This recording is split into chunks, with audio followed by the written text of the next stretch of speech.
Tout le monde veut réussir dans sa vie. Tu es d'accord? Moi aussi. Nous sommes tous d'accord, n'est-ce pas? Et regarde, on est tous pareils.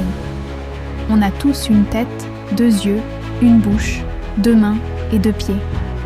Alors, pourquoi n'avons-nous pas tous les mêmes résultats à la fin?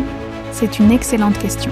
Abonne-toi et like cette vidéo, car aujourd'hui, je vais te révéler la vérité, sans filtre, sur cette question qui nous taraude tous. On va plonger ensemble dans les 9 raisons qui t'empêchent peut-être d'atteindre le succès financier que tu mérites. Je te garantis que ce que tu vas entendre va bousculer tes certitudes. Ces 9 points sont le fruit de nombreuses observations, de recherches et d'expériences. Ce ne sont pas des théories fumeuses, mais des réalités concrètes qui bloquent des milliers de personnes chaque jour. Peut-être que tu te reconnaîtras dans 1, 2 ou même plusieurs de ces points. Et c'est une bonne chose, parce que la première étape pour changer, c'est de prendre conscience de ce qui ne va pas. Voici les 9 points qui t'empêchent de réussir financièrement. Premier point, tu dépenses plus que tu ne gagnes. C'est la base. Et pourtant, tellement de gens tombent dans ce piège. On voit quelque chose qui nous plaît, on se dit « Allez, je le mérite » et la carte bancaire chauffe. Mais la vérité, c'est qu'aucune richesse, aussi grande soit-elle, ne peut survivre à une mauvaise gestion des dépenses. Si tu sors constamment plus d'argent qu'il n'en rentre, tu creuses un trou qui devient de plus en plus difficile à combler. Pense à des athlètes ou des stars de cinéma qui ont gagné des millions et qui se sont retrouvés ruinés. Pourquoi? Parce qu'ils n'ont jamais appris à contrôler leur train de vie. Ce n'est pas le montant que tu gagnes qui compte le plus, mais ce que tu gardes.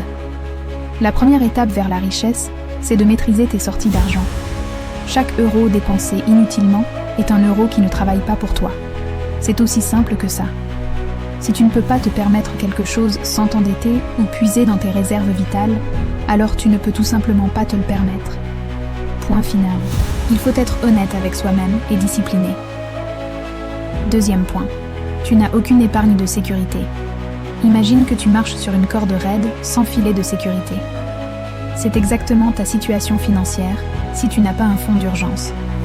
La moindre dépense imprévue, comme une réparation de voiture, un problème de santé, ou pire, une perte d'emploi, et c'est la panique totale. Tu te retrouves obligé de t'endetter, d'emprunter à des proches, de vendre des choses en urgence.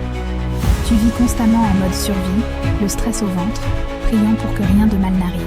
Un coussin de sécurité, généralement estimé entre 3 et 6 mois de tes dépenses mensuelles, change complètement la donne. Ce n'est plus une question de survie, mais de gestion. Cet argent n'est pas là pour être investi ou pour partir en vacances. Il est là, dormant sur un compte facilement accessible, pour te donner la tranquillité d'esprit. C'est ta liberté. C'est ce qui te permet de prendre des décisions réfléchies, plutôt que des décisions dictées par la peur et l'urgence. Sans ce filet, chaque petit coup de vent peut te faire tomber.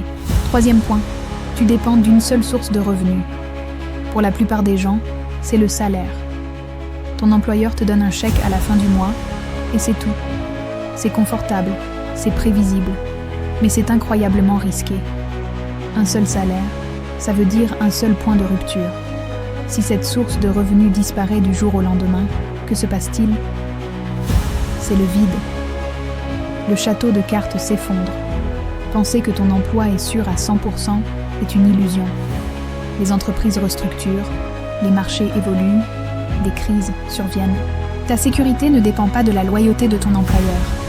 Elle dépend de ta capacité à générer des revenus de différentes manières. Avoir plusieurs sources de revenus, ce n'est pas un luxe, c'est une nécessité stratégique. Ça peut être un petit business à côté, des investissements qui génèrent des dividendes, de l'immobilier locatif, des revenus de créations en ligne. Peu importe la forme. L'important, c'est de ne jamais mettre tous tes œufs dans le même panier. Diversifier tes revenus, c'est construire des piliers solides pour ta forteresse financière. Quatrième point qui t'empêche de réussir. Tu n'investis pas ton argent.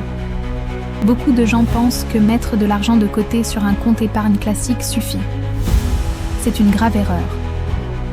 L'argent qui dort sur un compte courant ou un livret qui rapporte à peine de quoi couvrir l'inflation, c'est de l'argent qui perd de sa valeur chaque jour. C'est comme si tu avais un employé talentueux, et que tu le laissais assis dans un coin sans rien faire. L'inflation, c'est cet ennemi silencieux qui ronge ton pouvoir d'achat. Ce que tu pouvais acheter avec 1 000 € il y a 5 ans n'est pas la même chose que ce que tu peux acheter aujourd'hui.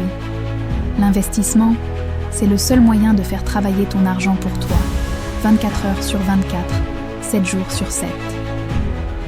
C'est le principe des intérêts composés, qu'Einstein appelait la 8e merveille du monde. Ton argent génère des gains, et ces gains génèrent à leur tour d'autres gains. C'est un effet boule de neige qui peut transformer de petites sommes en véritables fortunes sur le long terme. Ne pas investir, c'est refuser d'utiliser l'outil le plus puissant pour construire sa richesse. 5e point. Tu n'as pas de budget clair. Avancer sans budget, c'est comme essayer de traverser l'océan sans carte ni boussole. Tu navigues à l'aveugle en espérant arriver à bon port par chance. Un budget, ce n'est pas un outil de restriction qui t'empêche de vivre. Au contraire, c'est un plan d'action qui te donne le contrôle. C'est toi qui dis à ton argent où il doit aller, au lieu de te demander à la fin du mois où il est parti. Faire un budget, c'est simple. Tu listes tes revenus, tu listes tes dépenses fixes incompressibles, puis tes dépenses variables. Et tu décides consciemment de ce que tu vas faire avec le reste. Combien pour l'épargne? Combien pour l'investissement? Combien pour tes loisirs? Sans ce plan, tes décisions sont purement émotionnelles et impulsives. Tu cèdes plus facilement aux tentations. Tu oublies tes objectifs à long terme. Un budget te donne une vision claire de ta santé financière et te permet de faire des ajustements pour atteindre tes buts plus rapidement. C'est ton tableau de bord personnel. 6e point. Et il est crucial. Tu fréquentes des personnes qui ne pensent pas comme des gagnants. Dis-moi qui tu fréquentes. Je te dirai qui tu es. C'est un vieil adage, mais il est d'une vérité redoutable en matière de finances. Ton entourage a une influence directe et massive sur ta vision de l'argent.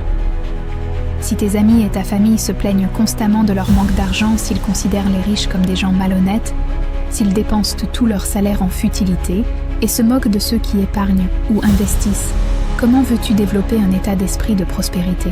Leur mentalité déteint sur toi, que tu le veuilles ou non. Leurs doutes deviennent tes doutes. Leurs limites deviennent tes limites. S'entourer de personnes ambitieuses qui parlent d'opportunités, d'investissements, de projets, qui se forment et cherchent à s'améliorer, ça te tire vers le haut. Leurs conversations nourrissent ton ambition. Leur succès te montre que c'est possible.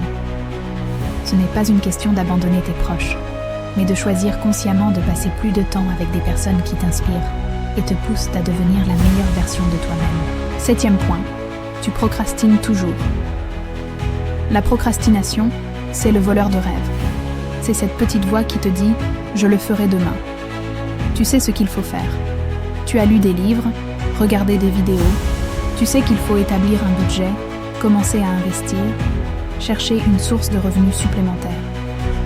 Tu as toutes les informations, mais tu ne passes pas à l'action. Pourquoi? La peur de l'échec, la peur de l'inconnu, la recherche de la perfection. Les raisons sont nombreuses, mais le résultat est toujours le même, l'inaction. Et pendant que tu attends le bon moment, le temps passe. Les opportunités s'envolent. Les intérêts composés que tu aurais pu accumuler ne se matérialisent jamais. La réussite financière n'est pas le fruit d'une seule grande action héroïque, mais d'une multitude de petites actions cohérentes, répétées jour après jour. Commencer petit, c'est 1000 fois mieux que de ne jamais commencer du tout.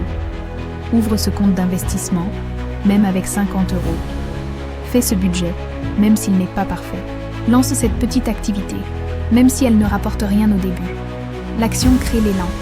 L'élan crée les résultats. 8e point. Et écoute bien car c'est le plus important de tous. Tu n'as pas d'éducation financière. C'est la racine de tous les autres problèmes.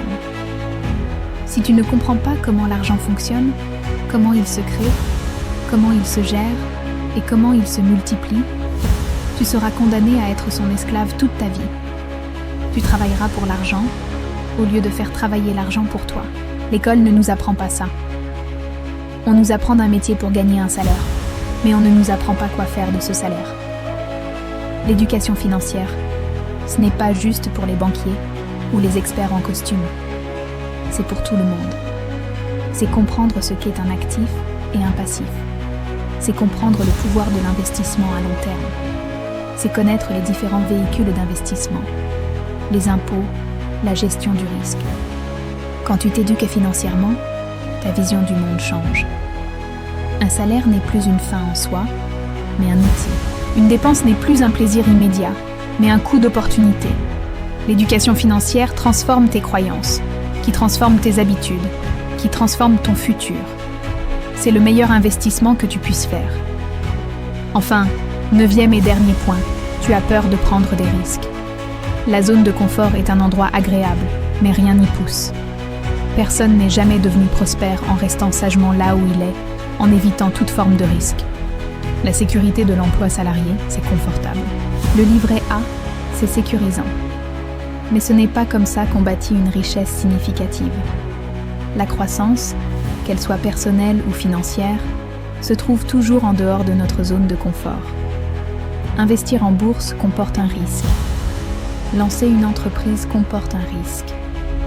Acheter un bien immobilier pour le louer comporte un risque.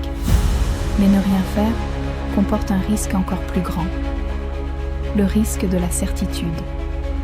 La certitude de voir ton pouvoir d'achat s'éroder, la certitude de dépendre d'un seul revenu, la certitude de passer à côté de ton potentiel financier. Il ne s'agit pas de prendre des risques insensés et de tout parier sur un coup de tête. Il s'agit de prendre des risques calculés, informés par ton éducation financière. C'est en osant, en testant, en échouant parfois, mais en apprenant toujours, que tu découvriras les chemins qui mènent au succès. La peur est normale, mais elle ne doit pas être ton guide. Alors, si tu te reconnais dans un ou plusieurs de ces points, ne te décourage pas. La prise de conscience est la première étape du changement. Le plus important est le point numéro 8, l'éducation financière. C'est la clé qui déverrouille tout le reste. Forme-toi, lis, écoute des podcasts. Suis des créateurs qui t'apprennent comment fonctionne l'argent. Une fois que tu auras changé ton état d'esprit, tu commenceras naturellement à corriger tous les autres points. Tu bâtiras ton fonds d'urgence, tu créeras ton budget, tu commenceras à investir, tu choisiras mieux ton entourage et tu passeras à l'action. La liberté financière n'est pas un rêve inaccessible. C'est le résultat d'une discipline et d'une stratégie. C'est à ta portée si tu décides aujourd'hui de prendre les choses en main. Merci d'avoir regardé cette vidéo. Si elle t'a été utile, mets un pouce bleu. Ça aide énormément la chaîne. Et surtout, abonne-toi pour ne pas manquer les prochaines vidéos où on continuera à explorer ensemble le chemin vers la réussite financière. À très vite.